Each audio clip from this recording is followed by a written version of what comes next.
So quick, first dedication for this panel.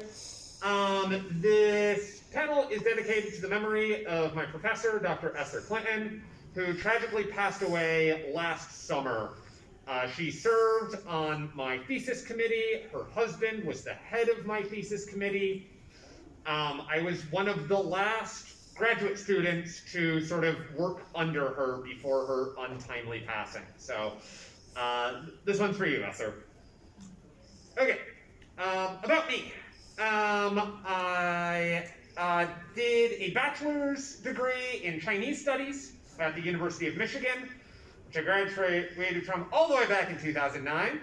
I then took a gap decade, like one does, between undergrad and grad school, before going to get a master's degree in popular culture and a master's certificate in ethnic study from Bowling Green State University, from which I graduated in 2022. Here I am, JoJo posing with my master's degree at graduation. Grad school was a blast. Maybe someday I'll go back for a PhD. Hopefully it won't take me 10 years of dawdling this time. All right, introduction. So racial essentialism, what do we mean by that? So racial essentialism is a particular framework of understanding what this whole concept of race means, right? And it's the idea that race is biologically real, right? That there are real physical differences between Europeans and Native Americans, that it is clearly defined, that there are boundaries between these, and there's a part of the Eurasian continent where you can go, and right here, white people end and Asian people begin.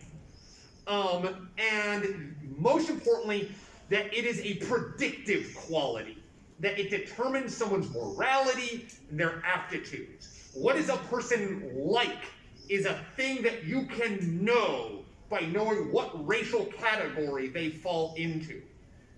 So this is the basis of your old school racism, right? This isn't that namby-pamby, watered down, liberal, colorblind racism they're trying to sell you. No. This is your granddaddy's racism. This is hierarchy of the races stuff, right? And this can be contrasted to the social construct model, which is the universally used one for understanding race in ethnic studies today, which is this idea that race is an emergent concept, something that comes about as a result of sort of human behaviors and institutions. It's arbitrary, it changes, but it has sort of often institutional backing. So it's real the same way speed limits are real. It's not real the same way stem cells are real, if that makes sense. And indeed, the history of race, particularly in the United States, and also Latin America, and anywhere that had colonialism, so like 3/4 of the earth, is very much tied to the history of law, right? Of determining what a person's social status in society was, whether they could own property or not, whether they could vote or not, right? What sort of person you were was based on your race categorization. So this is bad. Don't do it. Racial essentialism, very, very bad. Colorblind racism, bad. Color-conscious racism, makes you miss the colorblind stuff. Okay, so who's responsible for this garbage? Turns out, lots of people. This is a short list of my kind of rogues gallery of people who did a big racism in terms of their sort of writings and policies and whatnot. So Carl Linnaeus was a Swedish botanist. He was the first person to really categorize human beings into the race groups that are still on our censuses today. The idea that mankind could be broken into 4 races: the white Europeans, the black Africans, the red Amerindians, and the yellow Asians, or Mongol race, as they were often called in those times. And that they had so many qualities associated with them. So Europeans like to wear tight clothing and are naturally wise, and the yellow races like to wear loose clothing and are naturally deceitful, and and so on and so forth. Not a great guy. This is like 18th century Sweden. Samuel Morton, some of you may have heard of, he was like one of the big proponents of phrenology. This idea that skull shape was really the thing that you gotta pay attention to, like how many ball bearings can I fit in a European skull versus an African skull and whatnot. Skull shape is kind of fallen by the wayside, but he was curiously, and this will come up again later, the idea that skin color actually could not predict a person's race.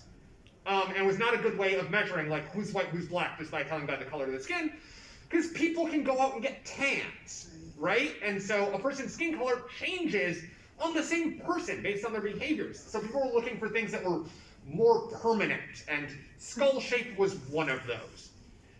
David Hume infamously wrote a article called On National Character, where he's talking about these sort of inherent personalities of different nations and races and whatnot, and was really big, not on these like big racial frameworks, but on this idea of like people just had these inherent dispositions based on where they were from. Immanuel Kant, who's sort of still one of our most popular philosophers to this day, primarily considers himself a professor of geography rather than philosophy. And again, he was big on this idea of the four races, of mankind. I've included these two in particular just as sort of a reminder that it's not all like crackpots and pseudoscientists and, uneducated white Southern sheriffs, shouting red-faced about how much they hate black people who did a racism, right? Racism is something that existed in all layers of society. It exists in people who are still on our philosophy 201 syllabuses, and we kind of just have to be able to grapple with that, right? We can't segment it up and say like, oh, only the bad people who I don't like were racist.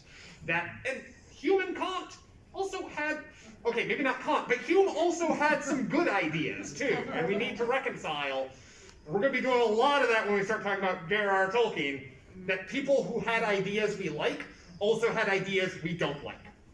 Arthur de Gobineau, who's going to come up a lot in this presentation, was essentially a real-life steampunk supervillain. This is his portrait over here. Just look at that evil mustache. He famously wrote a book called On the Inequality of the Races, which is what it sounds like. This is about 1850 or so. He was a French aristocrat.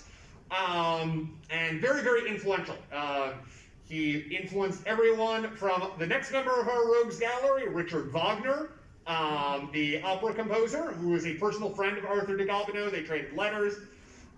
He also influenced people like Teddy Roosevelt, who, started a war in the Philippines because he wanted white people to feel manly again. William Houston Chamberlain was a disciple of de Gobineau. He was a British historian, essentially, who would be very influential, of course, on the last member of our list, the German landscape painter Adolf Hitler, whose later political career was sort of when racial essentialism came to its catastrophic peak or rather maybe catastrophic nadir in human history. Okay. So, things I didn't think about until I started doing my research that just are everywhere and now I can't unsee, is that overwhelmingly, whether we're talking about real-world racial stereotypes or fantasy race constructions, race and gender are linked ideas. And that we tend to present races along gendered lines, that there are boy races and girl races.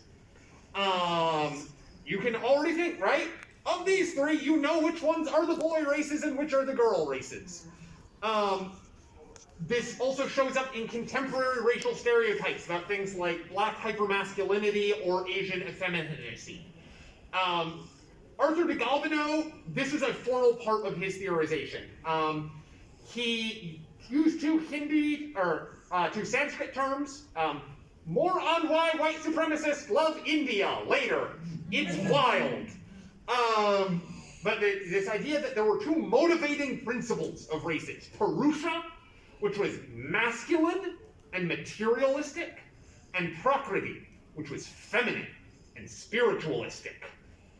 And he defined that the Hindu was the peak of the sort of spiritual feminine race, sort of impractical, but always with their head in the clouds and always dreaming, and, you know, hence the robust sort of spiritual traditions of India. And that the Chinese were the head of the sort of masculine races, that they were pragmatic and stubborn and down to earth. And one, boy, I bet you're thinking, wait a second, it sure sounds like he described dwarves and elves right there. And two, that also, we don't talk a lot about Chinese hyper-masculinity nowadays in our current repertoire of racial stereotypes, but that is illustrative of the way that these ideas about race and gender change and mutate according to their social circumstances. And I really want to stress that. These things are not static. They move whether you want them to or not. Okay, so race has gender. Okay, framework I'm using. I look at the fantasy genre as basically existing in 3 eras, which I have named as inconsistently as I can. There is a Tolkien era, or might be better named a literary era, which begins with the publication of The Hobbit in 1937. And this also incorporates those like kind of Tolkien knockoffs, like the Sword of Shannara and whatnot, that are kind of largely fallen by the wayside. But really, I'm looking at The Lord of the Rings when I'm looking at this era, because it's so influential. It is sort of the ur-text of this genre. And other things like the Chronicles of Narnia play into this, Wagner's operas play into this. Mostly we're looking at Tolkien. The tabletop era, which begins in 1974 with the release of Dungeons & Dragons, which also immediately spawns a legion of imitators. The primary texts I'm looking at in this era are D&D itself and also Warhammer, which is maybe a little bit of a side player, but is very influential on the liberal era. Which begins probably around 2000 or 2002. And this is when we start having sort of more internal critiques of the idea of race in fantasy. We start de-essentializing race in some ways, but not in other ways. And generally people start attempting to fix racism in fantasy. This is also the era when video games really become central through the release of things like World of Warcraft, The Elder Scrolls Morrowind, Dragon Age, right? Big budget, high fantasy games. Okay, another very important process that kind of came out of my research, what I refer to as the re-encoding process. So in communication studies, there is this idea of encoding and decoding. Whenever I have a text, right? Whenever I have a message that I am sending out, I have some intention, an idea I'm trying to communicate. Someone receives that text, and that text gets filtered through their own cultural values, right? And they decode it according to their knowledge.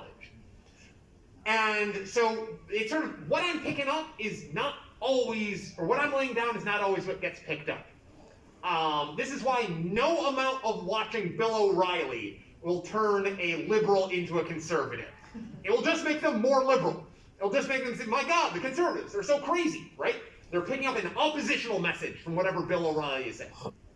So when we're looking at the history of a genre, we've got lots of authors over 100 years who are picking up the last generation's text, and then they're mixing it with their own values, and they're mixing it with other texts, and they're putting out a new text. Another author picks that up, they remix it, they bring in their own values. And it's through this process of remixing, adding new values, producing a new text, missing out on key important parts of the old text, filling in the blanks with your own sort of commonsensical assumptions.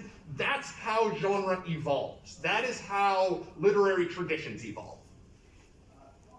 Well, for example, when we look at the transition from The Lord of the Rings to Dungeons and Dragons, the American Western, it's not there explicitly, but it's in there everywhere implicitly. You know, right? This image of sort of, you know, band of lone adventurers who wander into a frontier town looking for work. That's not The Hobbit. That is A Fistful of Dollars. dwarves, right? And so it's not an intentional thing, it's just a byproduct of being an American in the 1970s raised on cowboy shows. Okay, so that's the introduction. We're just getting warmed up. The main body of this presentation is in 3 chapters, which are also the 3 chapters of my thesis. I'm taking race on its own terms. There's a section on dwarves, a section on orcs, and a section on elves. And looking at how all those principles apply, how they've evolved, how they failed to evolve, the roles that they fill in the fantasy genre, and so on and so forth. And I structured them in that order because that's sort of order of ascending complexity. Dwarves have received by far the least creative effort in fantasy genre, right? If you go to the TV tropes page for various fantasy races, you'll see pages like, our orcs are different, our elves are different, and our dwarves are all the same. Dwarves have been very much sort of sidled into this kind of sidekick race, right? This is like 3/4 of every dwarf character. A big muscly dude with a beard and a battle axe and a horn helmet. This is every unit in the Warhammer Dwarf army, right? Like, dwarf is a character that is expressed as a race. But, doesn't mean there isn't a lot to unpack. Okay, let's get the obvious out of the way.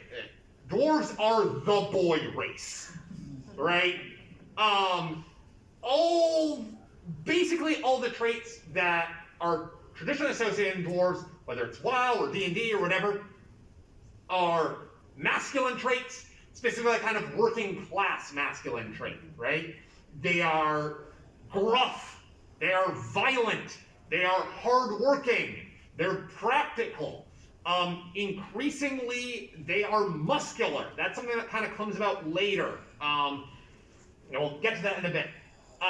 And most importantly, they are bearded, right? The defining feature of a dwarf also just so happens to be the defining secondary sex characteristic of a male human. So every dwarf in Lord of the Rings is male. There's not a single female dwarf, I think, even named. I think maybe someone says, like, they have a mother at some point. There's certainly none with speaking roles. All of Thorne's company are male dwarves. In Dungeons & Dragons, up until 3rd edition, I could not find a single female dwarf. Maybe there is one in some deep cut supplement I didn't read. I read a fair amount. All the dwarves are boys. In Warhammer, every single unit in the dwarf army is male. In Warhammer's defense, that is also true of most of their armies, with the exception of some of their elf armies, which we'll get to in a bit. And then, going a little bit deeper, right, there's this trope that dwarves dislike magic, or they love handicrafts, right? And they find magic sort of distrustful and whatnot. It's like, oh hey, remember when Gobino was talking about how masculinity and materiality were this one thing, and femininity and spirituality were this other thing? It's just so on display in our fantasy dwarves that they really embody that quality of Purusha, of a aspiritual, non-intellectual, physical, pragmatic, get your head out of the clouds, get your feet on the ground, be a tough, hard-working man. And the fact that, like I said, that reading the inequality of the races really sounds occasionally like he's talking about the Lord of the Rings more than he's talking about the Earth. It blows my mind. Another thing that I want to put on here and that I should have added to this first list is xenophobia is also often a dwarven trait, right? That they distrust the other races. And that's sort of mapping dwarves onto this idea of kind of a working class white masculinity. They don't like those immigrants, right? They don't like those sneaky Chinese, right? It's this, in various forms of D&D, dwarves get what I like to refer to as the hate crime bonus, where they deal extra damage to members of certain races. Like, you get a bonus to attack goblins and orcs. You don't get a bonus to attack humans, right? They're fine. They're normal. But you get, the good masculine race gets a bonus to commit murder against certain other undesirable races. Okay, invisible dwarven women. I highlighted this meme because I hate it so much. I'm going to, I really want to, so there's this whole trope of dwarven women having beards, right? Which is almost always played as a joke, but it's also kind of a defense mechanism of trying to explain away why there are no female dwarves in the Lord of the Rings, why there are no female dwarves in D&D supplements. And there's three common explanations. One, there's this idea that dwarven populations just have more men than women. Like 3/4 of the dwarves are born male for whatever reason. It's a biological, sex imbalance. Two, dwarven women are confined to the domestic sphere and rarely leave the home. I believe this is the case in the Lord of the Rings, right? That's great. Dwarves love their traditional patriarchal family values. They keep their women in the kitchen. And the third one, that dwarves lack sexual dimorphism, so that dwarven women have no female sex characteristics. And so we see this in this is a meme, I think it was in reaction to Dragon Age being released, where the dwarven women kind of look like human women, presumably to pander to their largely human player base. And by far superior dwarf design, where the dwarf woman looks exactly like the dwarf man.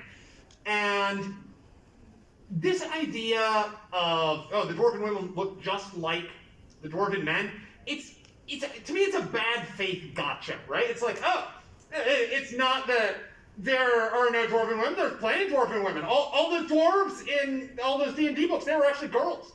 You're the one who thinks that dwarves all have to be boys, just because they are all drawn and described in the characteristics of human men. You're the sexist one, not me, right? It's that kind of thing. It's sort of a gender-blind defense of dwarven female invisibility. And mostly, though, it comes back to this idea that dwarf is a character. It is a stock character. It is a burly guy with a battle axe and a beard who loves drinking and hates the lesser races.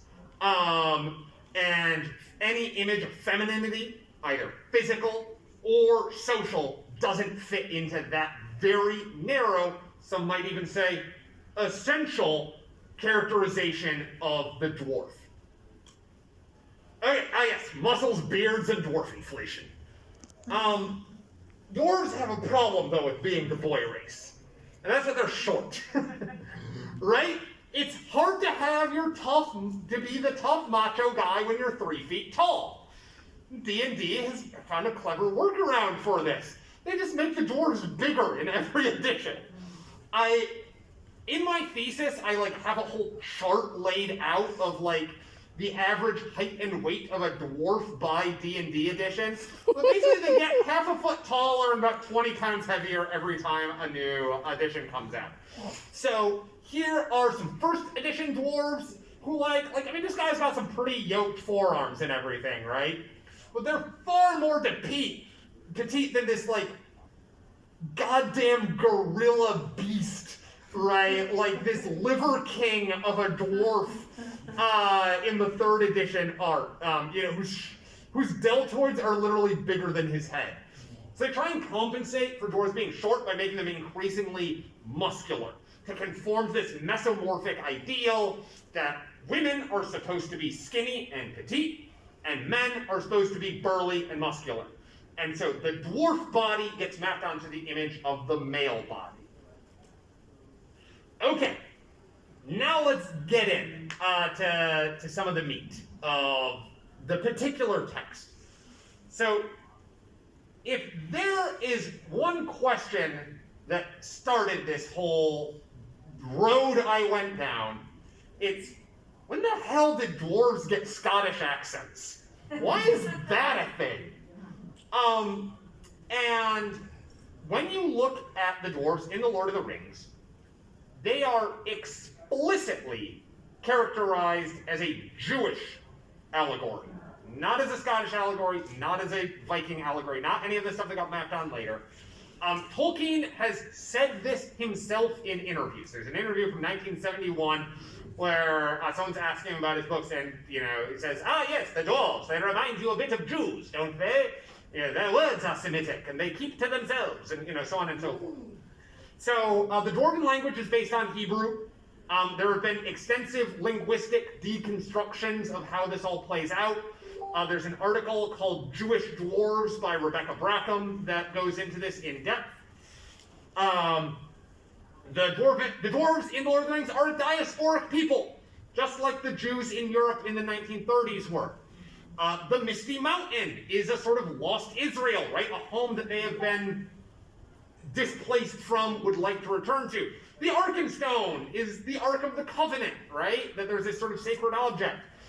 They also have big noses and love gold. So it's not all great.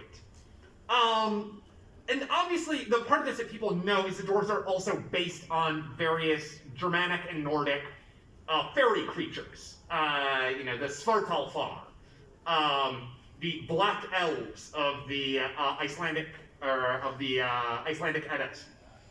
And so Tolkien basically, he took this Germanic fairy being, and he took this real world ethnic group and he mashed them together.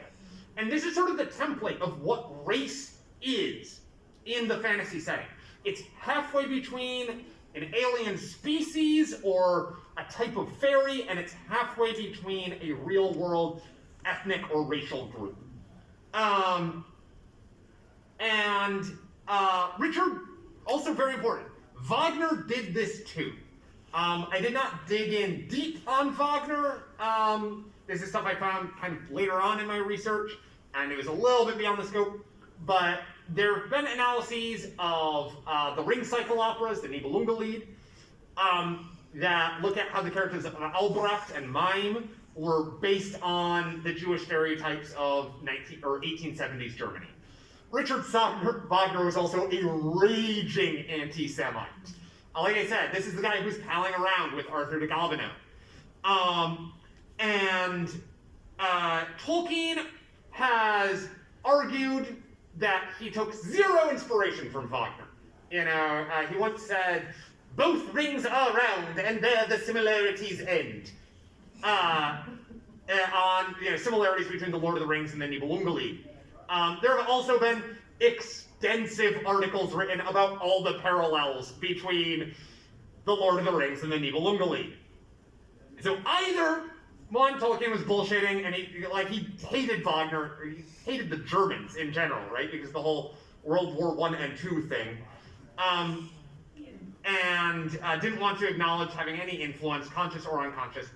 So either he's bullshitting, and he took this idea of dwarves being Jewish, and just wouldn't admit it from Wagner, or independently, these two different authors both came up with the idea of, the Germanic dwarves, the Svartalfar. They're kind of like Jews, right? They're greedy and they live underground, and they're kind of mysterious, and so on and so forth. Okay, so how the hell did we get from Jewish to Scottish? So the Jewish allegory, that's intentional. The Scottish thing, that is pure sort of cultural alchemy coming together, showing stuff up and spinning it out. And the short answer is it's the same reason why we have the Scottish Vikings in How to Train Your Dragon and the Scottish Spartans in 300, right? King Leonidas does not have a Greek accent in 300, and I think we'd all feel weird if it was, Spartans, on my command, unleash... I can't do a Greek accent. I'm not going to try. So, all this stuff about the Jewish allegory stuff, when we sort of take the transition from Lord of the Rings to D&D, completely lost. I don't think Gary Gygax picks up on a single iota of it. What he sees is the character of Gimli, who's a burly guy with a battle axe and a beard. He's not picking up, right? The dwarves in D&D, they are not diasporic. They're not, right, an exiled people. That's never been part of the way dwarves are structured. They have their mountain kingdoms that are reclusive and clannish. They don't speak fantasy Hebrew anymore. Gygax had zero interest in like all the linguistic stuff that motivated Tolkien. So what we have is this race of kind of slightly comical, because they're short, like manly men, and we take these qualities of macho, warlike, maybe kind of goofy, and we were like, figure out, well, what does that guy sound like? Well, we keep coming with, well, that guy has a Scottish accent. And so it's the same reason, like, you know, the Vikings, right? Well, the same thing like the Nords in, not in Skyrim, but in the Elder Scrolls Morrowind. Oh, they all had Scottish accents too. Because it's like sort of a manly accent. And it's sort of a rough and tumble accent. And likewise, you know, it probably just felt right for King Leonidas to have a Scottish accent because he's a tough and manly dude, and the Spartans, they were tough and manly. And it's also a sort of very proximal form of whiteness. What we in the biz refer to as being off-white. That whiteness, as it's traditionally been structured, particularly in the United States, has not necessarily been a strict dichotomy of you're in or you're out. It's sort of layers of white people, right? That you've got white Anglo-Saxon Protestants, and those are the whitest guys. And then you have white Catholics, right? Like you've got the Irish and the Italians, and their whiteness is a little bit more in question, depending on when you are. Like famously, you know, pre-World War II, white Catholics were very much a sort of marginalized people, much less so after World War II. And then kind of on the very edge, you've got like Greeks and Armenians and people from the former territories of the Ottoman Empire. Or if you say like, yeah, I ask you, are English people white? You're like, yeah. And you ask someone, are Greek people white? And they're like, yeah. Are Armenians white? And they're like, remind me where Armenia is again? Right? Like, it's sort of proximal. And dwarves are in that same proximal zone. That if humans are our default Anglo-Saxon, this is you, white guy, dwarves are right next to that. And so again, the Scottish accent, it makes you slightly exotic while putting you still in the sphere of greater whiteness, but not central whiteness. Oh yeah, here we go, hate crime bonuses. And martial races. This is a thing that comes up again and again in fantasy and sci-fi. There was this idea that was very popular in the 19th and 20th century that there were certain peoples who were more inherently disposed towards war. And it was generally considered a good thing. Not the best thing, but a good thing. And this was very much part of the policy of the way that Britain administered their colonies in India. That particularly Sikhs, Gurkhas, and Punjabs were considered martial races of India. And thus they were braver, more loyal, physically stronger. They made good soldiers. The Tamils, the people in the south, they were too weak, they were too cowardly, they were too submissive. They did not make good soldiers. So this idea of the martial race will show up again and again, and the dwarf is, I think, probably the first one who really gets encoded as a martial race in D&D. And so that's sort of as we're moving out of, you know, Tolkien's Jewish codex. So, but of course, being a proud race of warriors requires you to have someone to war against. And this is where the idea of racial enemies comes in. You know, goblins and giants and orcs, right? And this gets gamified. And this is something I should have put in that intro, is when we transition from the literary era to the tabletop era, racial essences becomes quantifiable. That you have a bonus to your constitution and a penalty to charisma.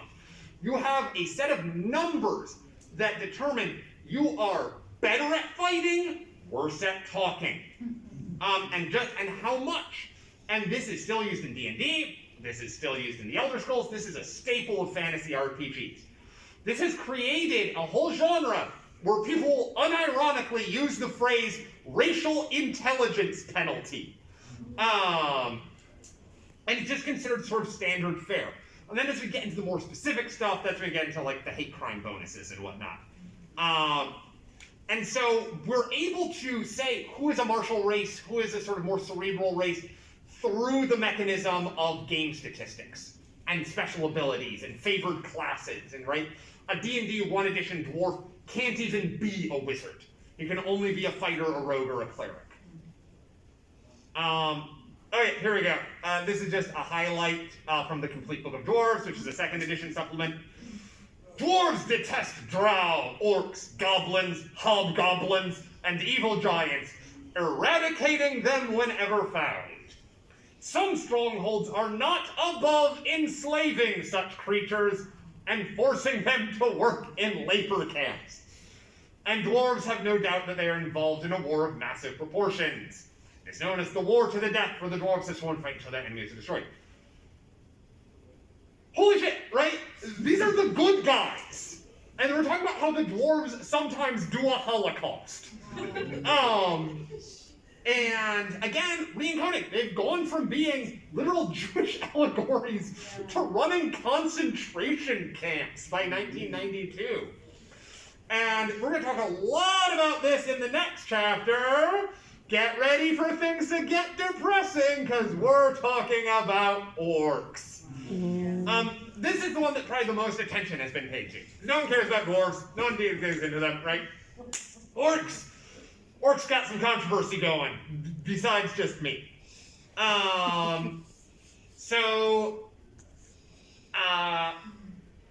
In this game of like, okay, who is this an allegory for? Orcs are profoundly flexible.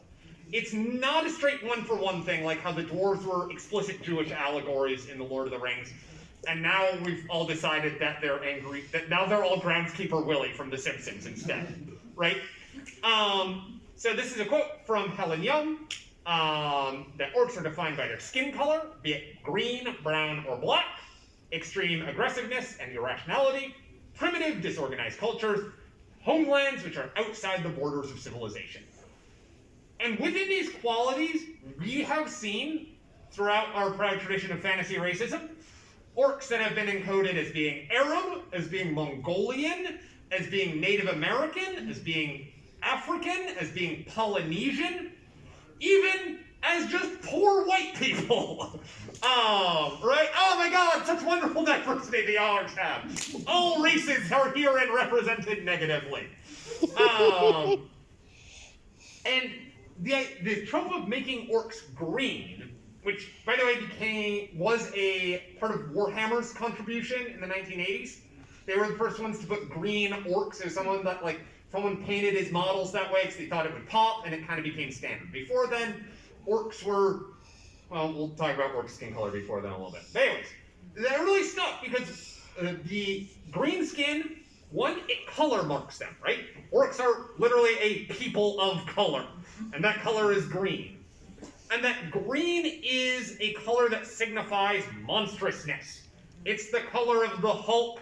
It's the color of cartoon versions of Frankenstein's monster. It's the color of dinosaurs. So by making it green, we're not being so heavy-handed as having the evil race of savage red-skinned or black-skinned or yellow-skinned racial monsters who are trying to exterminate. Right, we're taking one step removed. We're creating some narrative distance, some rhetorical distance, as it were, that lets us fill things in. One thing that I find fascinating, like dwarves, orcs are a boy race, right? They're hypermuscular. We very rarely see girl orcs pre-World of Warcraft. World of Warcraft really does change a lot of things with gender and race in fantasy games. One thing that I find fascinating, though, is why don't orcs have beards, right? Dwarves always have beards. Orcs almost never have beards. It's like, you know who else almost never had beards? Native Americans, or East Asians, or Polynesians. You know who has a lot of facial hair? White people. There are some white people who also have very prolific facial hair. Notably Indians, who we'll get to eventually. But it is a facial hair. It's not explicitly a signifier of whiteness, but it is a signifier that sort of contains elements of whiteness. And being smooth-faced has elements of non-whiteness to it. So again, let's talk about the yellow peril. Show of hands. Who's heard this phrase before? Okay, yellow peril, it's more old-school racism. And unfortunately, it is still very much around with modern racism. So the yellow peril was basically this fear of Asia. And when I say Asia, I mean everywhere from the Pacific Ocean to Palestine. And this idea that Asians will overtake white culture. That they will either just outbreed whites, because there's so damn many of them, my God, you know. Or that they will sort of invade Europe. Tell me if you've heard this sort of anti-immigration rhetoric before. Or in some cases, that they will sort of culturally surpass Europe. Because Europeans going into the Americas in the 16th century, they've got a clear demonstrable technological advantage, right? We've got guns, we've got steel, we've got horses. Going into Africa, well, we've got guns, right? We've got steamboats, we still have the technological advantage. When Europeans went into Asia, they really didn't have that, right? And Europe and Asia have a much more fraught relationship in this history. Asia was the part of the world that was least touched by European colonialism. Still heavily touched, right? All of India, much of Southeast Asia. China was never colonized, though, most notably. I don't believe Persia was ever colonized. I might be wrong on that one. But Japan also never colonized. Korea, never colonized by white people. You know, in some cases, we had wars where Asians defeated European armies, like the Sino-Dutch War and the Sino-Portuguese War. So there was always this fear that, we can, to use the language of the time, we can beat the Reds and the Blacks, we don't know if we can beat the Yellows. And that created a lot of unease amongst certain segments of the European population, shall we say. And to this day, this type of rhetoric exists whenever anyone says the word China on Fox News, right? This idea that will China surpass us? You know, is peace with China possible? You know, the Chinese are so totalitarian and, you know, right? And somehow that their bad characteristics will make them beat us. You know, that they're so subservient to their governments. They're this, shall we say, this horde that might overtake us. So, most infamously, in one of his letters, Tolkien described the Orcs as squat, broad, flat-nosed, sallow-skinned, with wide mouths and slant eyes. In fact, degraded and repulsive versions of, to the Europeans, least lovely Mongol types. Right? So he admitted, he was thinking about Asian people when he was imagining orcs. And this concept of Mongol, in particular, was often the way in which what we would now think of as Asians were framed. Whereas now if we say, like, an Asian person, typically what jumps in front of mind is a Chinese person, a Korean person. In 1930, what jumps to mind is Genghis Khan. What jumps to mind is Attila the Hun. What jumps to mind is this sort of conqueror on horseback, riding out of the steppe or the desert, and maybe or maybe not reaching you. And so all of these images sort of blur together with the orcs as this horde of endless racialized enemies who also just happen to have slant eyes and sallow skin. So when we transition from Lord of the Rings to D&D, like with the dwarf stuff, old European racial stereotypes get replaced with modern, 1970s American ones. And the orcs start being a lot less Asian and a lot more Native American. And also in some cases African and Polynesian. And you know, we kind of use those guys interchangeably in a lot of our popular culture, right? the villains in colonial adventure films of the 1950s. All right, the guys wearing grass skirts and throwing spears. Are they African? Are they Polynesian? The answer is they're savages.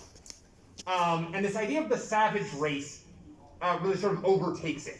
So notably, orcs in D&D are a lot less organized than orcs in Lord of the Rings.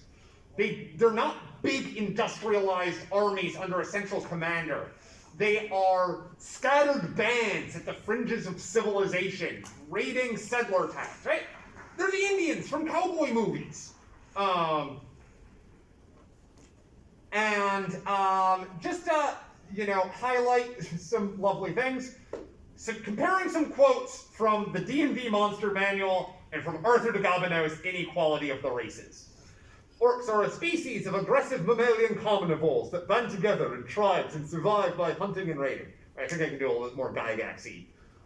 Orcs believe that in order to survive, they must expand their territory, and so they're constantly involved in wars against many enemies. Humans, elves, dwarves, goblins, other orc tribes. Orcs vary widely in appearance as they frequently crossbreed with other species. In general, they resemble primitive humans with gray-green skin covered in coarse hair. They are slightly stooped posture, a low jetting forehead, and a snout instead of a nose.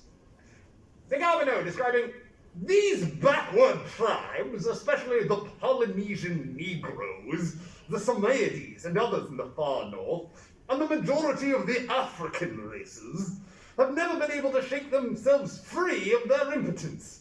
They live side by side in complete interdependence of each other.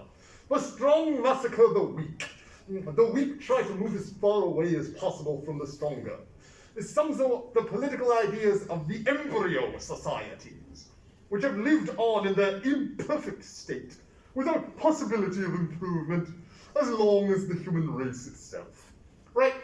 They're primitive, they're violent, they're a threat to each other, they're a threat to everyone else, they got nothing going for them.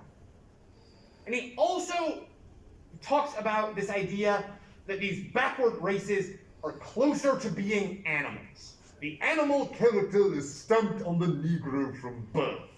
Many of his senses, especially taste and smell, are developed to an extent unknown to the other races. Which, if you recall, was literally a plot point in the movie Bright. That the orcs had a stronger sense of smell because they're closer to animals. Just like Arthur de Gobineau thought black people were. Okay, let's talk about the worst book ever written. Orcs of Thar, 1988. This was a second edition D&D supplement featuring all sorts of wonderful orcish diversity, such as the Yellow Orcs, who are ruled by Mogul Khan, a man described as having an ugly Pekingese face. And they have innate proficiency in martial arts and favor mismatched pieces of oriental armor.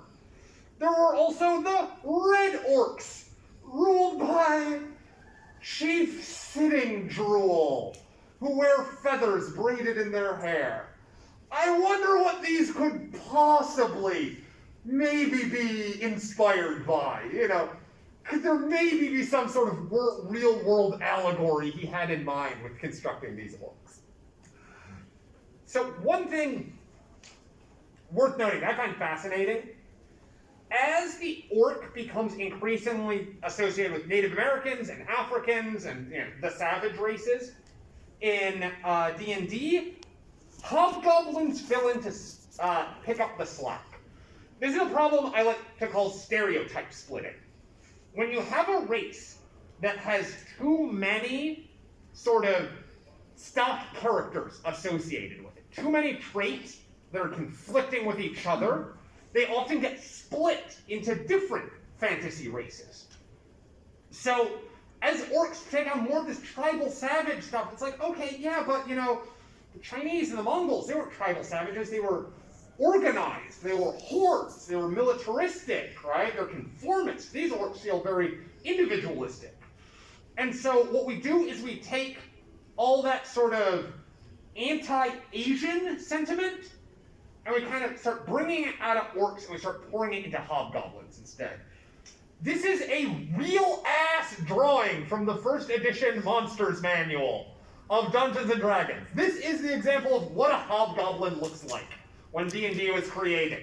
Again, can't imagine who they were thinking of when they drew this picture. And to this day, we're a little bit less heavy-handed with the imagery, but hobgoblins are still that sort of organized, martial race threat. Orcs are the disorganized, savage race threat. Two sets of racial monsters, because we didn't want them to have too much diversity. We can't say some orcs are scattered bands, some orcs are organized hordes, because that would mean they don't have a racial disposition towards organization or chaos, right? They have to be either a lawful evil race or a chaotic evil race. So we create a new race to fill in the gap. Polygenesis. Who has ever heard this phrase? Anyone? So polygenesis was a popular idea in the 19th century that essentially each of the races, right, blacks, whites, reds, yellows, were descended from a different Adam. That the story of Adam and Eve, that's true, but it's only true for white people. God created some other dude who was the descendant of all black people, and some other guy who's the descendant of all Native Americans. And this was used to deny any familial connection between the races. Because if we're all descended from Adam and Eve, then it means that actually, you know, the black people, the white people, the red people, they're all the same. They're all one big family, just different branches of it. So that gets in the way of a lot of our racism, right? Why should you shouldn't enslave and eradicate your cousin. Good news, he's not your cousin. He's descended from some other motherfucker we don't care about. D&D uses polygenesis as a default part of its setting. Right? Orcs are created by the orc god, elves are created by the elf god, dwarves are created by the dwarf god, humans, weirdly, we're not going to talk about them, because they're normal, they're default, they don't have racial character. And those different creator gods are used to justify that racial essentialism. That, you know, right, the reason why orcs are all like that is because the orc god made them all like that. So racial essence and polygenesis are these linked constructions in D&D. I've got another big long quote here. This is from PHP 5. This is like modern D&D. You know, how the good gods gave the good races free will, the evil gods did not. Even if an orc chooses a good alignment, it struggles against its innate tendencies for its entire life, right? So evil is an innate, racial, God-given characteristic of the orc, even if one is not being evil. It's a weird, they're clearly wrestling with some stuff, right? They're clearly wrestling with the sort of moral determinism and the desire for people to be able to make whatever kind of character they want to make that defines the later editions of D&D. Lord of the Rings does not use polygenesis. Instead, it uses a different racist trope from the 19th century, degeneration. The official story is that orcs are a degenerated form of elves who are twisted by the Satan analog Melkor. So once again, it's magical racism. It's a supernatural intervention creates the evil race. But this time via degeneration rather than creation. And this threat of racial degeneration was super common in race science. There was this fear that if we don't work hard to preserve the purity of the white race, we will become lesser. And this was used to, like, justify all sorts of biases. Like, how is it that the ancient Egyptians built these cool-ass pyramids, but modern Egyptians are, you know, getting conquered by the French? Why are the ancient Greeks, you know, the epitome of wisdom, and modern Greeks are people we don't like very much? It's like, well, because the races have degenerated, right? They have been twisted, just like the orcs were twisted. Okay, let's get still more depressing and talk about half-orcs and miscegenation. So there's a lot of sex stuff with orcs. A lot of sex stuff with elves, too. And so miscegenation is just a fancy word for interracial sex or marriage or mixing of any kind. And so this fear of corruption is tied to a fear of miscegenation. That this idea that the lesser races will pollute the blood of the higher races by interbreeding with them.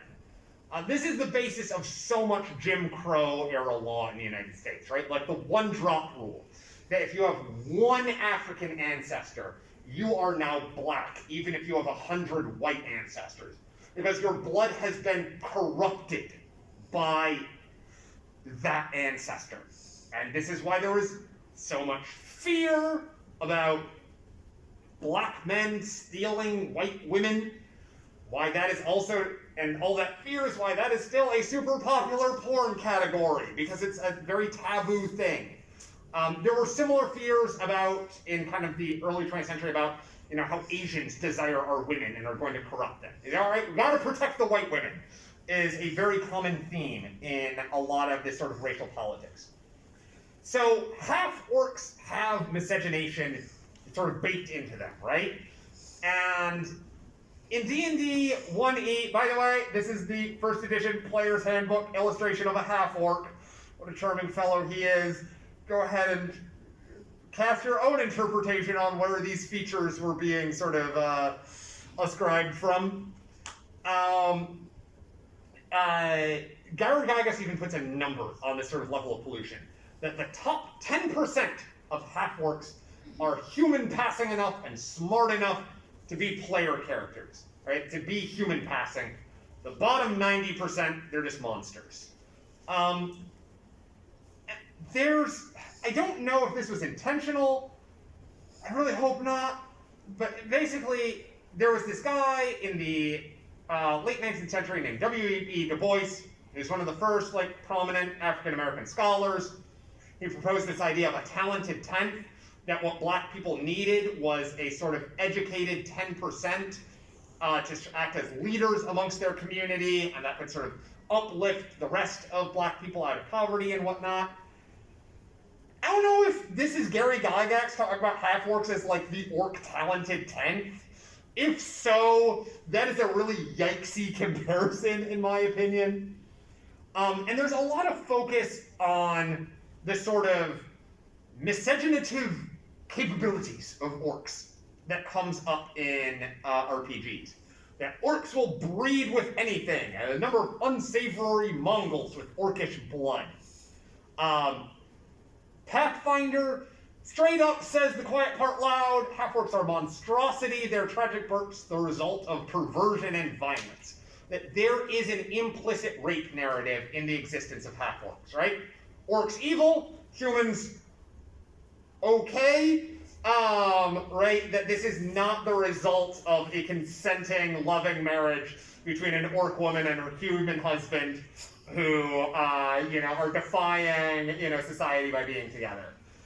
That sometimes happens nowadays in kind of the liberal era, and really people kind of poking fun at the implicit rape narrative that is in the concept of the half-orc in the first place. And much of this fear of miscegenation is the basic of replacement theory in white nationalist narratives today, right? This fear that the white race will die out through either interbreeding or outpopulation through, the Arabs and the Chinese and the Africans and everyone else. Warhammer 40k deserves half a credit for swerving on this. It doesn't deserve full credit. So, anyone here play Warhammer? Yeah, so the orcs in Space Warhammer, not in Fantasy Warhammer, just Space Warhammer, are completely asexual.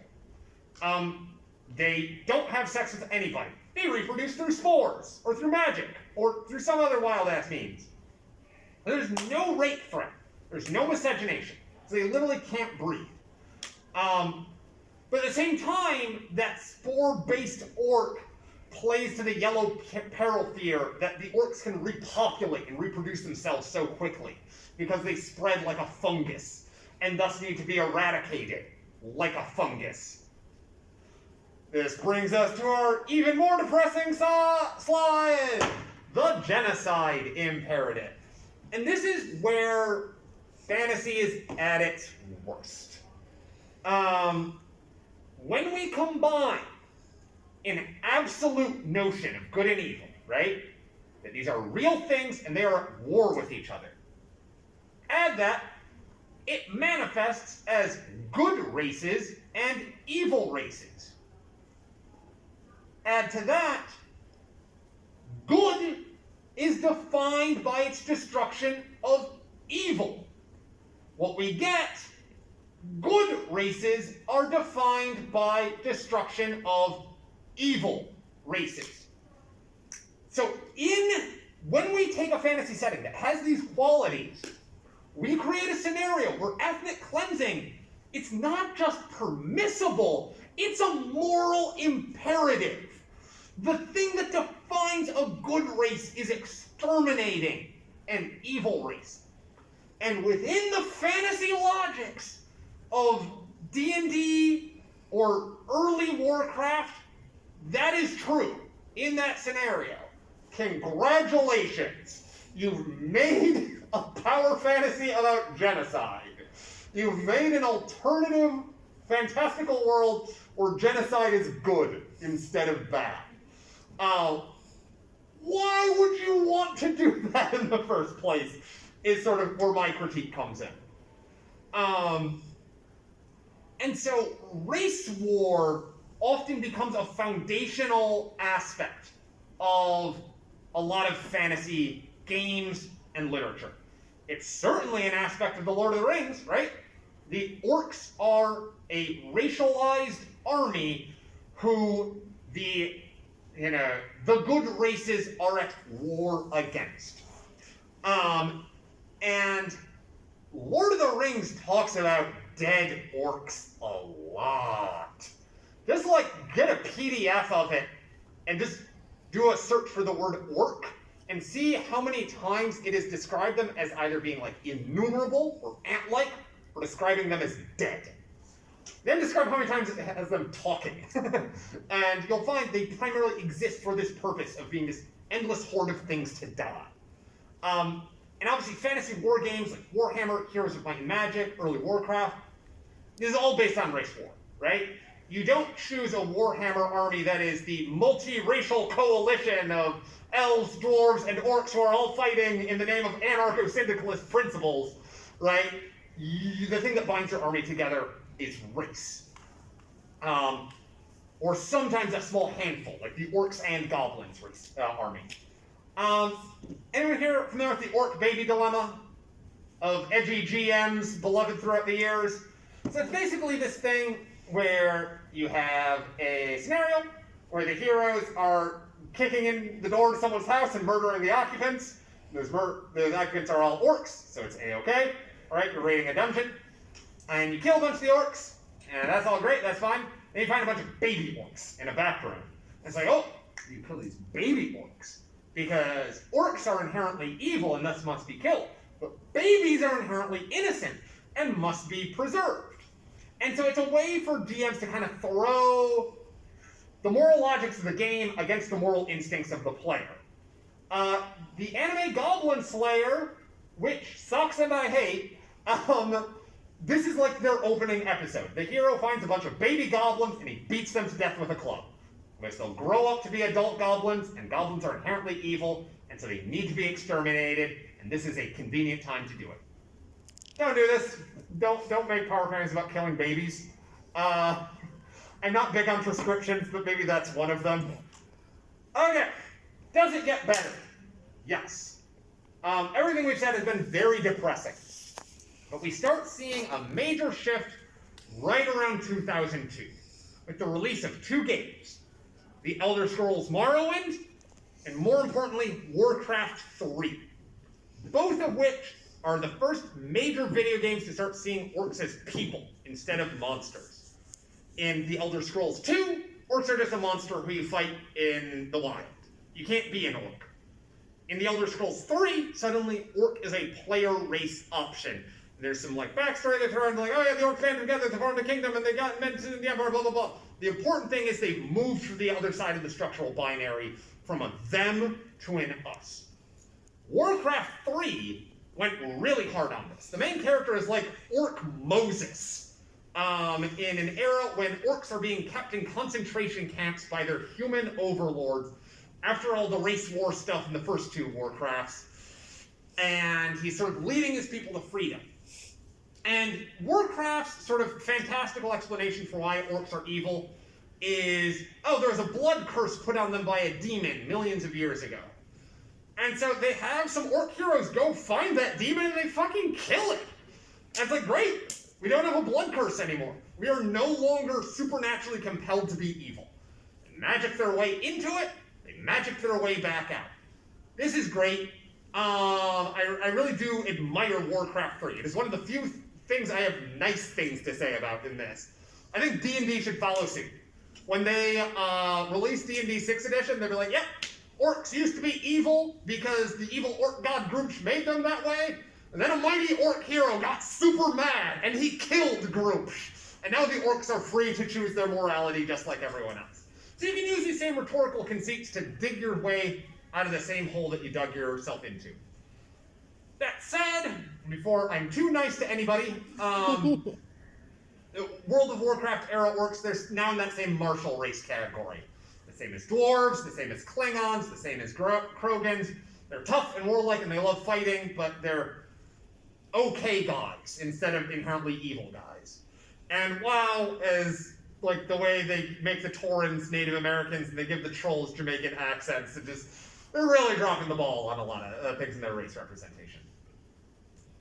All right, chapter 3. Let's talk about elves. Who here has do any of you have a tendency to just always play elves in D&D, or when you have the option? I'm one of these people. Yeah, it's okay. It's okay. I can tell you're bisexual from your haircut already. Yeah, exactly. So we've kind of talked about these sort of re-encoding processes, and like how dwarves go from being Jewish to Scottish, orcs kind of go from being Asian to everyone. How did elves get so gay? That's wild. Let's first start with like elves, Lord of the Rings era. So we have these sort of Semitic dwarves. We have these Mongolic orcs. So where does that leave this wise and ancient and beautiful race of, blonde-haired, blue-eyed, oh god, it's the Aryan master race, isn't it? God damn it. Aryanism is wild. Everyone here heard the term Aryan, I assume, right? And usually when people talk about Aryans, they think of like the Nazi ideal of the Nordic Aryan, right? There's like a very white person, blonde-haired, blue-eyed, and that implies all these other superior characteristics. The origin of Aryanism is way weirder than that. Now we're going to finally talk about how India fits into white supremacy. Right? Plot twist! So, the Aryan hypothesis is something that came about when British colonial officials were learning Sanskrit in the late 18th century so that they could better rule over their Indian subjects. As part of the British model of race was this idea that people should be ruled over by their own laws. Because Indians can't understand British laws because they're Indian. Their minds work differently, right? They're inherently too different from us to use our laws. So we have to use their laws to rule them. And when they started learning this Hindu law, they were like, Sanskrit really sounds like Latin. And Sanskrit is as close a language to Latin as Greek is to Latin. These are deeply related languages. And like, but Greek and Latin, they're over here in Europe. And that's where we're descended from. But Sanskrit's over here in India, where all these brown people are. How is that possible? And they just lost their minds. And they're like, you know what? We gotta rethink the whole race thing. We've been doing it wrong. Because there's something that is, we thought the Indians were a them, but apparently they're an us. Because they use a language that is similar to ours. And that means they have minds. that are similar to ours. So we gotta rethink this whole thing.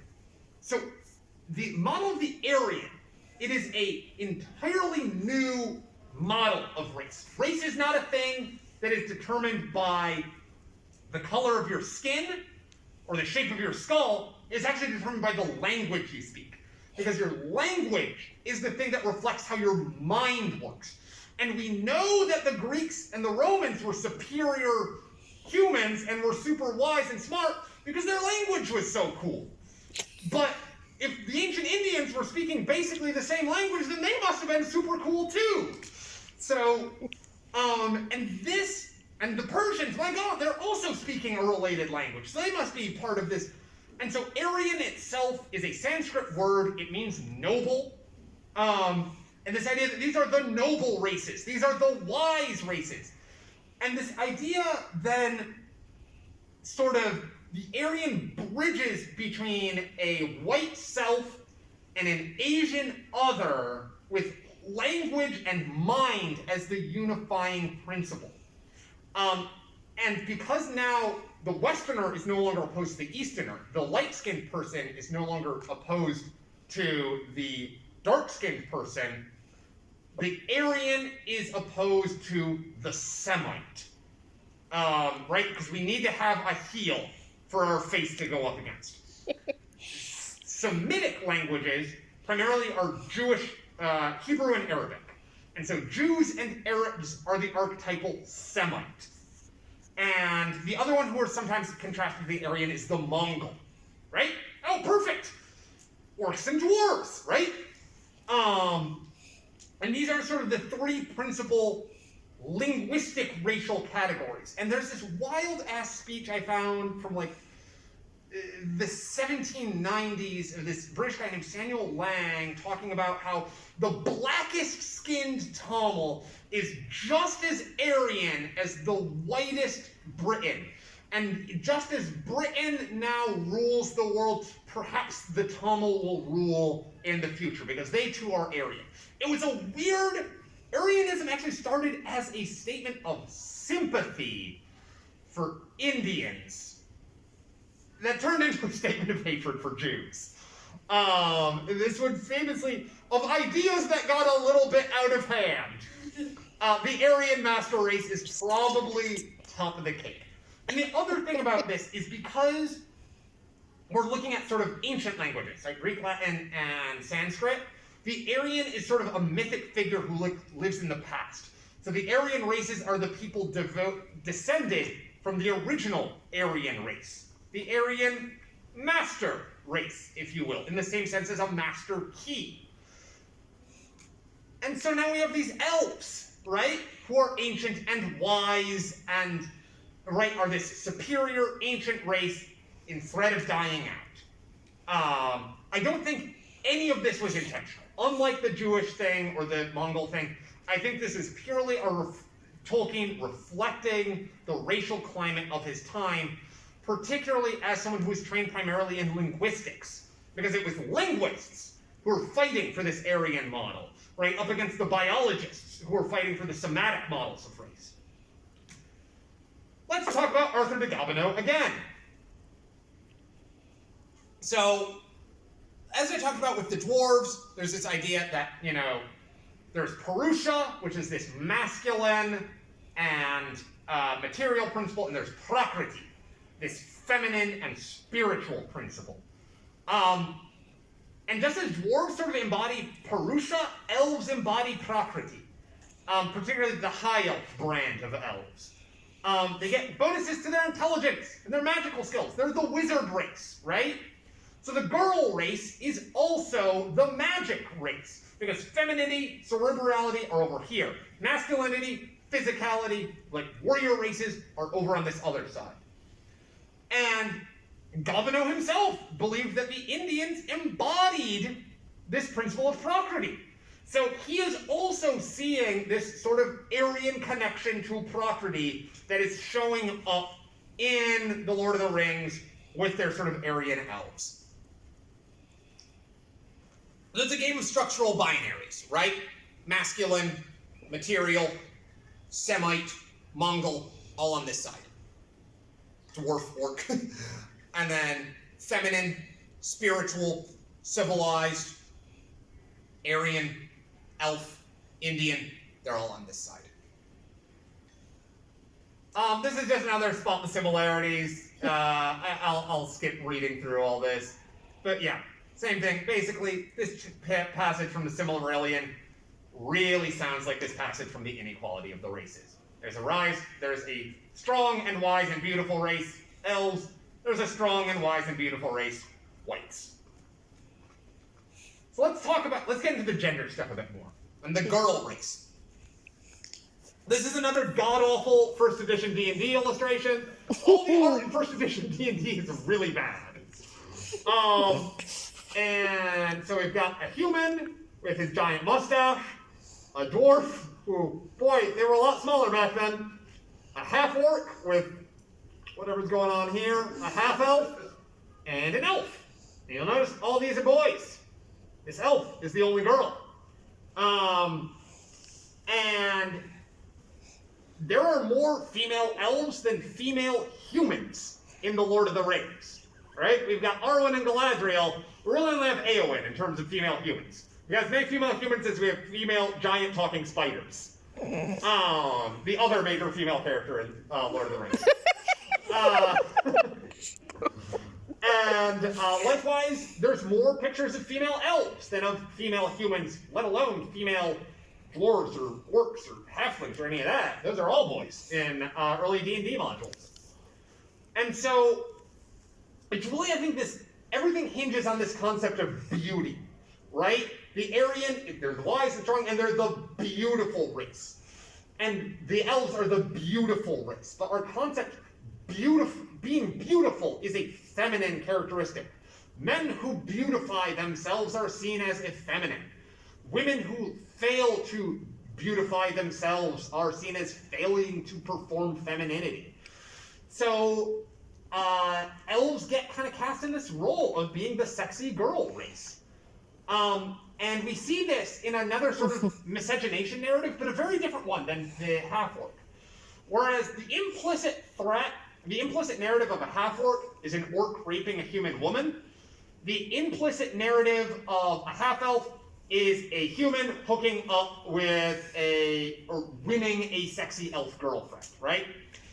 In Lord of the Rings, we have 3 interracial relationships, all male human and on female elf. No elf boys dating human girls. Certainly no Hobbit x dwarf / fiction happening there. And the half-elf, on the one hand, they're an exotic foreigner. They are another race, right? It's the sexy foreign girlfriend, right? Or like James Bond's, spy hookups in every movie, right? That there's something alluring about the sexuality of the foreign. But at the same time, they're also hyper-white. They are whiter than white people, all right? Humans, those are ordinary, like, bog standard, off-the-rack white people. But elves, those are our pure Nordic Aryan white people, right?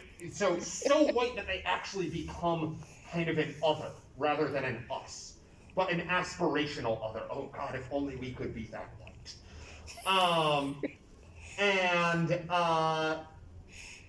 My friend, a friend of mine who also has a PhD in history, put this very succinctly on a Facebook page. In Lord of the Rings, there are hot races and ugly races. You can definitely fuck the hot races, and most of the coolest people actually did. Male elves is where this gets more complicated. And this is how we go from Aryan to gay. That when we have... So, with the boy races, it's easy. What do we do with girl orcs and girl dwarves? We do nothing with them because we don't care about them. They don't exist. Because fantasy is a boy genre, historically. Again, changing a lot in the past 20 years. When we're talking 1975, not a lot of girls playing D&D.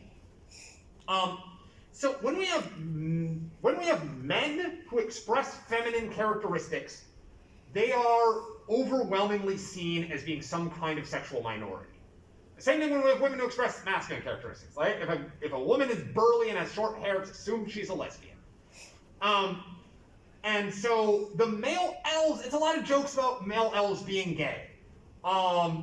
and a lot of non-jokes about it. So in Dragon Age, the first one, anyone played Dragon Age Origins? So essentially, you have a bunch of love interests you can date. And there's a male human and a male elf. The male human will only date you if you have a female main character. He's heterosexual. The male elf is bisexual. He'll date you regardless of whether you're male or female. Great, more options. But also, queerness goes to the elf, not to the human. Anyone seen the show Drawn Together? I see one glimmer of fear in someone's eyes. It was the worst. This is a garbage-ass Comedy Central show from the 2000s about an animated reality TV show where they had a bunch of cartoon characters living together. One of them was this fantasy elf named Xandir, who was sort of characterized as a effete gay man, a sort of flamboyant twink. Here he is holding up a rainbow thong. They also drew him to be Asian as well as elf, to double down on both our real world as well as fantasy racial stereotypes about feminine races. And more recently, in our kind of liberal era, both the Dragon Heist and Waterdeep modules of D&D have non-binary NPCs who use they, them pronouns. Both those NPCs are elves. I think one's a wood elf and one's a half elf. Right, great. I'm non-binary. I'm happy to have non-binary representation. It's weird. Actually, I would argue that it is unsurprisingly, that it shows up in elves first. So we've turned them into the fantasy alphabet mafia, in that we have racialized queerness. Queerness is not a thing that sort of shows up equally amongst all peoples. It is something that shows up particularly amongst this one people. Still not a lot of flamboyantly gay dwarves, right? I want to see that. Okay, moving on. Subraces and why I don't like them. And this is, so because elves are so popular, we have lots of different types of elves. We have sort of these ethereal, magical elves, like Galadriel. We have these, skilled woodsmen and archer elves, like Legolas. We have sexy, evil elves, like the Drow in D&D. And because we have so many models of an elf, it's like the hobgoblin thing. We break those different models into different races. So rather than saying, some elves are woodsmen, some elves are wizards, but they're still all the same race. It's like, well, the woodsmen elves are wood elves, the magical elves are high elves.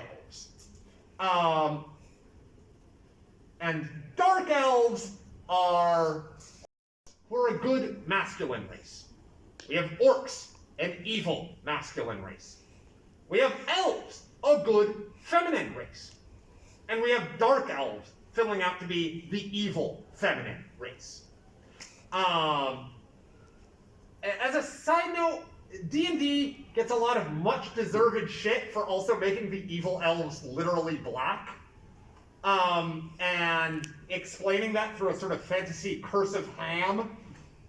So for those of you unfamiliar, the curse of Ham was another old 19th century idea that essentially the reason why black people were black was because they were descended from this character from the Bible named Ham, who God had cursed, and he had cursed him by turning his skin black, and thus all his descendants' skin black. In D&D, dark elves are turned away from the elf god, and the elf god cursed them by turning their skin black. It's also how the Dwemer worked. Like, that's the whole Dwemer origin story. Not Dwemer, the Dark Elves in the Elder Scrolls. Oh god, they also have a fantasy curse of Ham? Yeah, well, sometimes depends on which game you're asking them from. Sometimes they got turned black by their super cool Daedra, who's definitely cool, even though she's, evil demon prince. She's totally cool. Trust me, we swear, she's totally not evil, even though everyone else calls her evil. And in those cases, they're like, yeah, she blessed them with the ability to look like that, so that even though literally everyone else would hate them, including the other elves, because they look like that, it's cool because they're demon goddess like. Alright, so I also want to point out where the Elder Scrolls really swerved on this. They didn't make the Dark Elves black. They made them gray, right? And we see this, no one else actually has black-skinned elves. They have gray-skinned Dark Elves, or sort of super pale white-skinned, or purple-skinned. Still often colored marked, but at least not literally black. right? It's a small step. There is a bare minimum that fantasy authors are aware of. This seems problematic. Let's jump over it. So, yeah, why is the Baroness up here? I love this. This is another one of those semiotic arithmetic games where when you have something that's categorized as evil plus feminine, and you put that in the alchemeter, what comes out 90% of the time is a dominatrix. And so dark elves are often categorized not by stereotypes about a real-world racial group, right? Like the Scottish Dwarves or the Native American Orcs or whatever. They're just a race of sexy, vamping dominatrixes. And we see this map at work all the time in cartoons, right? Catwoman, the Baroness, Evil Len, all have what academics would refer to as big femdom vibes. Academic term. Yes, it's a very technical term. And dark elves also have big femdom vibes. Some highlights. So from the Book of Elves, a 1992 D&D supplement. These females wield their tremendous goddess-given power mercilessly. Using the threat of intense punishment, they keep the males cowed and submissive. Sign me up. From the Warhammer Dark Elves book, a captured high elf is the most valuable of prizes, and a wealthy slaver will gladly trade much of his remaining stock, or even members of his own family, for the opportunity to bring such a sweet meat before his patrons' tender mercies. I got a million of these. There's one about dark elves using like slaves as footstools, like everywhere. So one, I mean, honestly, this is kind of great. I don't want this to change. I'm mostly fine with it. What I think is mostly a me thing. At the same time, I'm taking this more seriously. To take these big femdom vibes more seriously. I think the reason why the dominatrix is always a villain, one, you could write a whole master's thesis about that, is because inverting the sexual power dynamic is transgressive, right? So, Arwen and Aragorn, right? Your docile, submissive elf girlfriend who just wants to be your trad wife and give up her immortality so she can be with you? Like, that's fine. That's a good elf girlfriend. But the drow mistress is going to put on her heels and stomp on your nutsack and ask if you're a good little boy. I mean, that's obviously hot as well. But it is an inversion of the power dynamic that ultimately needs to be rebuked to sort of maintain the social order. So, and occasionally you get dominatrix villains from authors who are more comfortable with their subby side, but usually the dominatrix is cast as a villain, so you can flirt with female domination, but ultimately not endorse it. Okay, finally, conclusion. Does any of this actually matter? Right? We got real-world racial minorities, we got real-world problems. Why do we care about these non-existent races being discriminated against? And yeah, this one's pretty low on the totem pole behind things like police brutality in terms of things that affect racialized groups.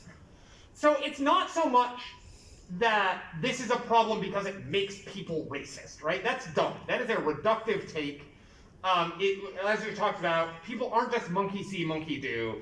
People don't watch, don't read The Lord of the Rings and be like, well, yep, guess I'm a neo-Nazi now. Right? Like I said, people don't watch Bill O'Reilly and come out of it a Republican unless they already were one. But it gives us some insight. And different audiences are going to respond to these racialized tropes in different ways.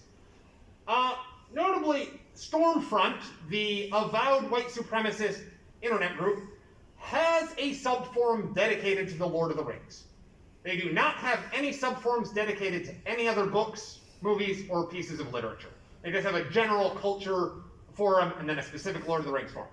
So clearly white supremacists see this too, right? When it comes to diagnosing racism, I feel like it's important to ask the racists how they feel. And if they agree, it's like, yes, the elves are the Aryan master race. It's like, well, clearly not just me projecting my anxieties. For others, it might be a kind of alienating or off-putting thing. It's like, yeah, I don't really want to play this power fantasy about genocide. I get it makes sense within the context of the world. That's why I don't like this world. That's kind of where I'm at. Sometimes it brings up kind of a knee-jerk response of like, no, there's nothing racist about D&D. You're the racist for seeing race everywhere, right? Again, the kind of, the Tucker Carlson defense. And most people, I think, they just don't even think about it that much, right? That your race in D&D, it's a clubhouse, right? It's a way of saying what kind of character you are. I want to be someone tough and gruff and manly, I'm going to play a dwarf. I want to be a flamboyant queer, which I do, so I'm going to play an elf. That's why I always play elves. And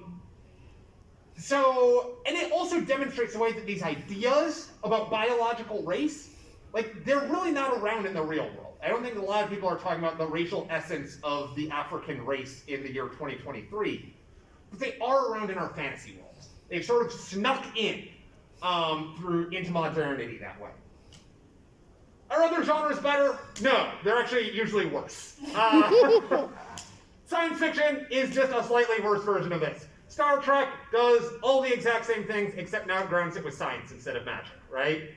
The Bajorans, the Klingons, the Vulcans, they all have racial essence because they formulate their alien races along the lines of, biological race in the Goblinist sense.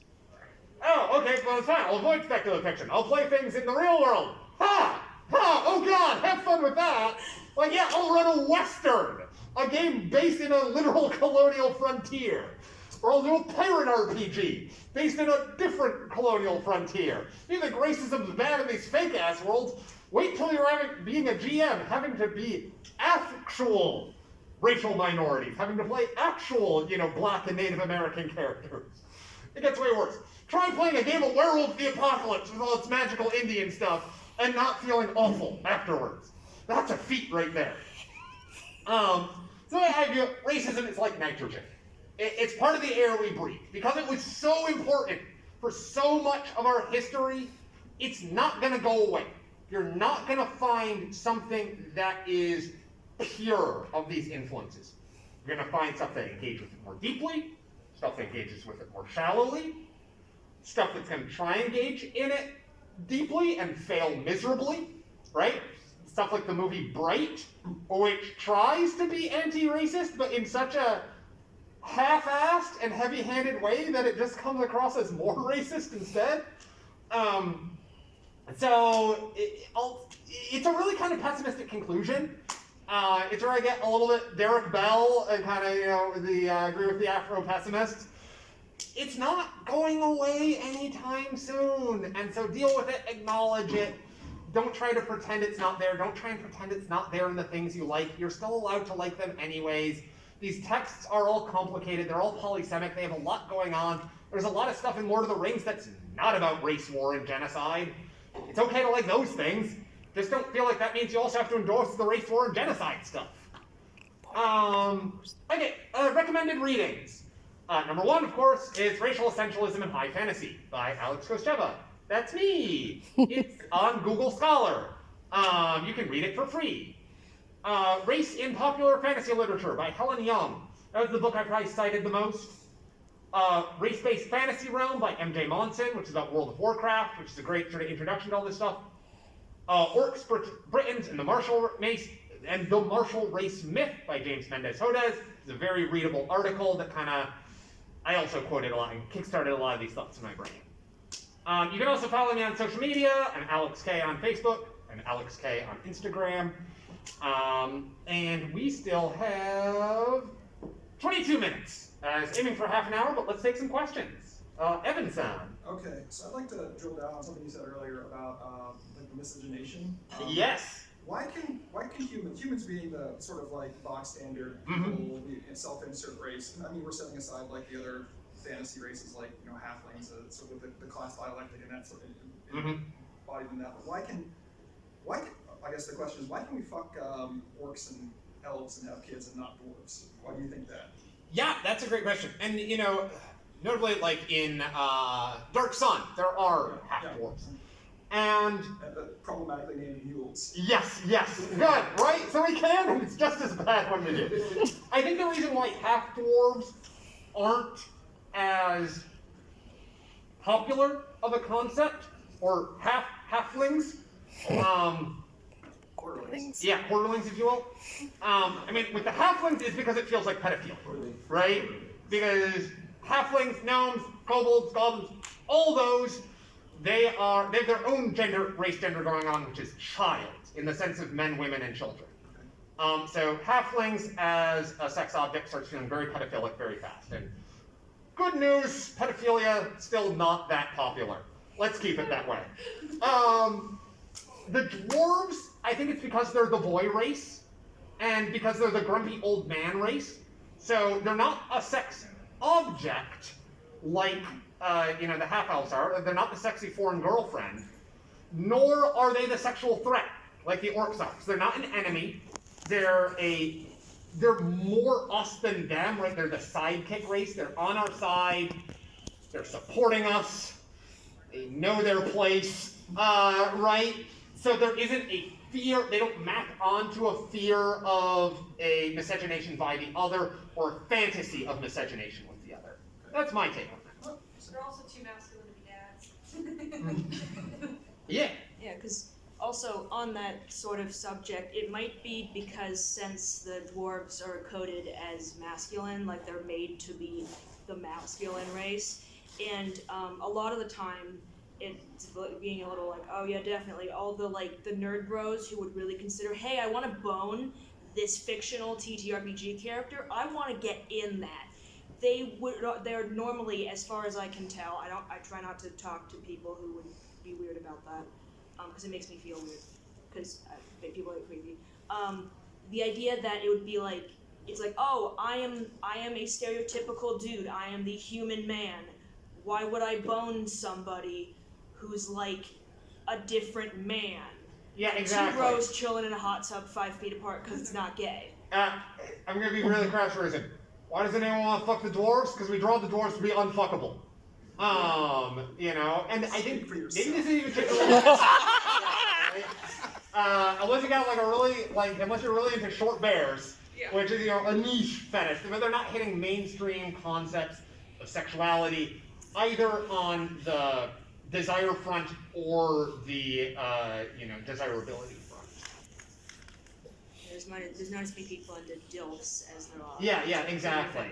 And as World of Warcraft has, which again really did change the landscape on particularly female dwarves, because they needed to have a character creation engine. So now we have image of what does a female dwarf look like, and they want all their girls to be cute.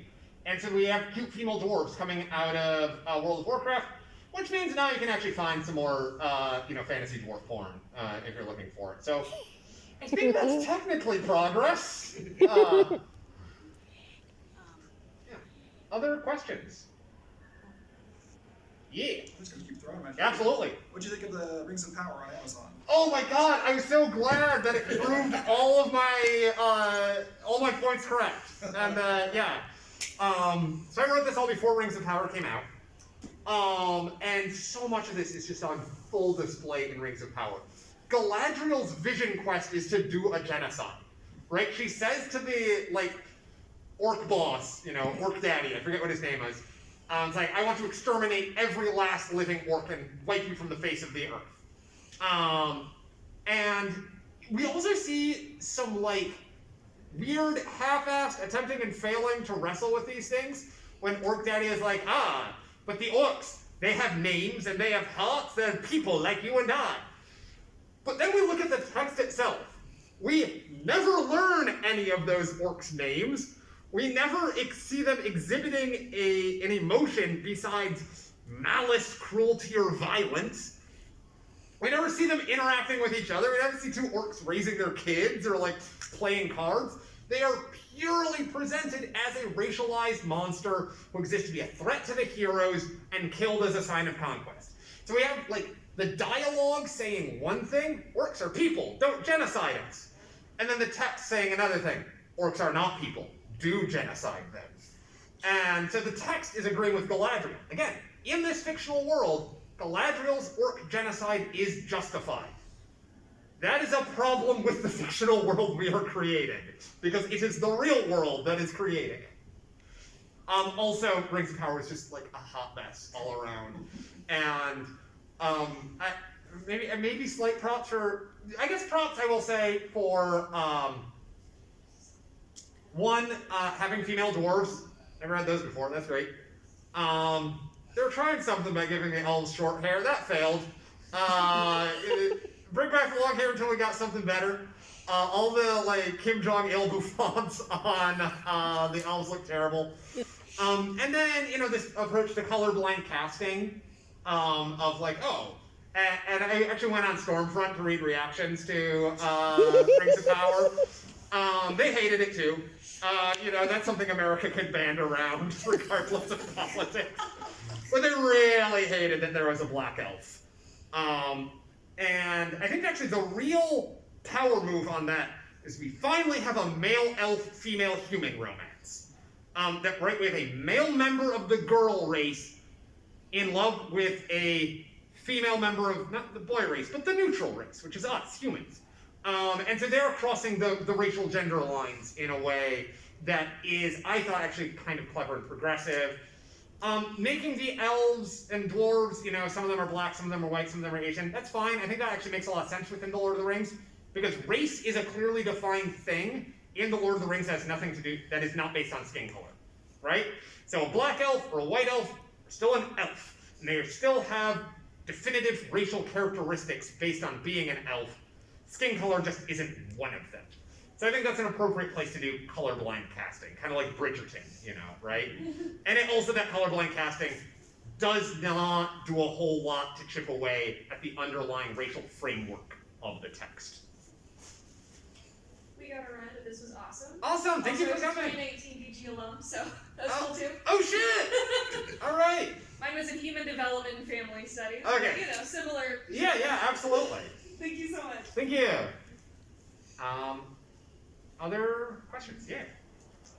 This is more of a thing I realized as you were talking earlier about the stereotype of dwarves being like super like anti-magic, where it's like all material, no mystical. Mm-hmm. It immediately made me think of how in the Elder Scrolls the dwarves disappeared mysteriously. Well, the Dwemer disappeared mysteriously, and it's generally implied the majority of the time that that happened because they did the thing like they toiled in God's domain. They were like, oh, we don't need the magic, we don't need gods, we can make it through tech.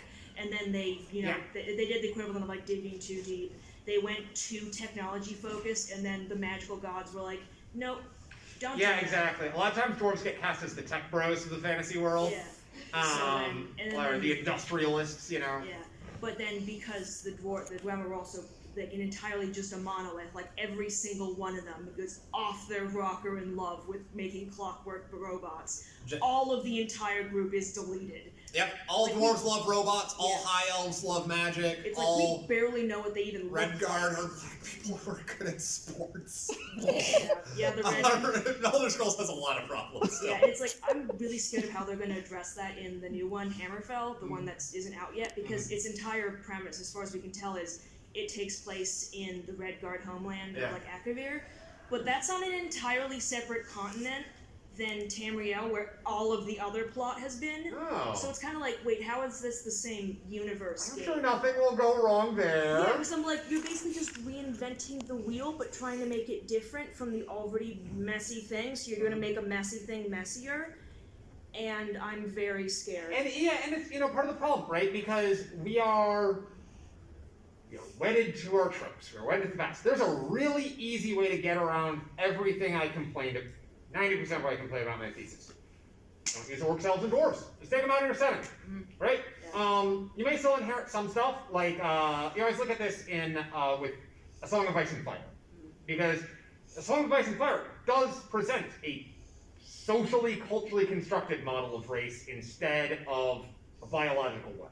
The thing that separates the first men from the Andals from the Rhoynar are not that they were created by different gods with different inherent qualities, but they are part of different waves of successive immigration. They practice different religions. They, they speak different languages.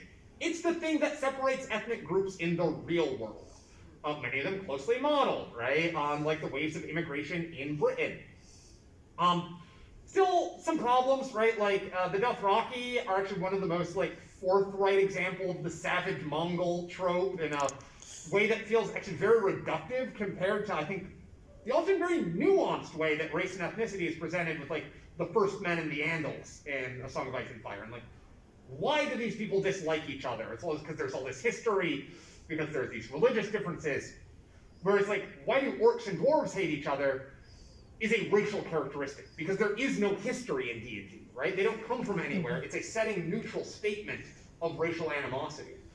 But people are wedded to, and if you're particularly managing a brand, the Elder Scrolls can't just get rid of all of their races. You can't get rid of their high elves and their orcs and whatnot. Nor can D&D. They have to live with what they've had in the past, and that means they're always going to be carrying this baggage. They can try and carry it more, They've made their bed, now they need to lie. Yeah, exactly. They can try and clean up the bed, but they're never going to burn the bed. Yeah. Without burning their own brand. Mm-hmm. Yeah. And I also just realized the more and more I think about that, and the more and more I remember that, oh yeah, the new Elder Scrolls game is coming up at some point. Depends on when Todd Howard decides to exist again. Mm-hmm. The fact that, one, the Red Guard are called the Red Guard when their whole thing is being dark-skinned, and also being like a valiant warrior race. They're whole, literally, they're coded as, okay, what if we took Lawrence of Arabia, but also took that swords dude to the Indiana Jones movie where Indiana Jones just shoots him when he does the cool sword play, but also combined him with like basically the hobgoblin stereotype, as you said a few ago, with like the entire idea of yellow fever. That's a huge part of why the Red Guards haven't gotten far into Tamriel, is because the Nords and the Imperials and partially the Bretons are like, no, if you get any closer, we won't have Tamriel anymore. So they're afraid that the Red Guards, who are like similar to them, are going to take them over because they're the foreigner. Yeah. And they have like an entirely different culture, so that obviously means that they must be evil. And then there's the whole issue of like, just they're also like they're supposed to be the like everyone who isn't white European, because they have a bunch of like various Middle Eastern stereotypes, a bunch of different anywhere in Africa stereotypes. Literally a huge part of the stuff around them is that their samurais were black. That's a huge part of their thing. It's confirmed. It's confirmed. An interchangeable color marked other. Yeah, it's everyone who isn't white is part of the Red Guard. It's just and their name also is a color mark. Yeah, it's exactly. Literally, and it's just literally their thing is like, all right, we're gonna give you a turban, but we're also gonna put you in samurai armor, but you're going to believe in generic African gods. Yeah. It's like it's and the Elder Scrolls is interesting because it's one where the human isn't the default, because there is no just single human category, right? You can be a Briton, or you can be a Nord, or whatnot, and those are just as essentialized as the Elves and Orcs and Dwarves. That's not better or worse, but it is different, right? That there is no standard from which you vary. And then there's also the whole issue where there's like man and Mer, which is the huge tier of humans, exactly. and then Humans the and elves fall into Mer. But then the Khajiit and the Argonians exist. Khajiit used to be Dunmer, apparently, except they used to be Bosmerk, the Wood Elves. And then I think it was also Azura who was like, never mind, you guys are cool, you get to be furries now. Awesome. And then the Argonians just exist. They just showed up, were lizards, got high off of magical eldritch trees, and then got so good at stabbing things that they pushed the demons back into their own demon realm and invaded them back. Sorry for rambling about that. There's no one I can talk to about this. Up on our time. Does anyone else have any other questions? Sorry. Any other? Sorry. All right. Sorry. Well, let's go ahead and cut it off there.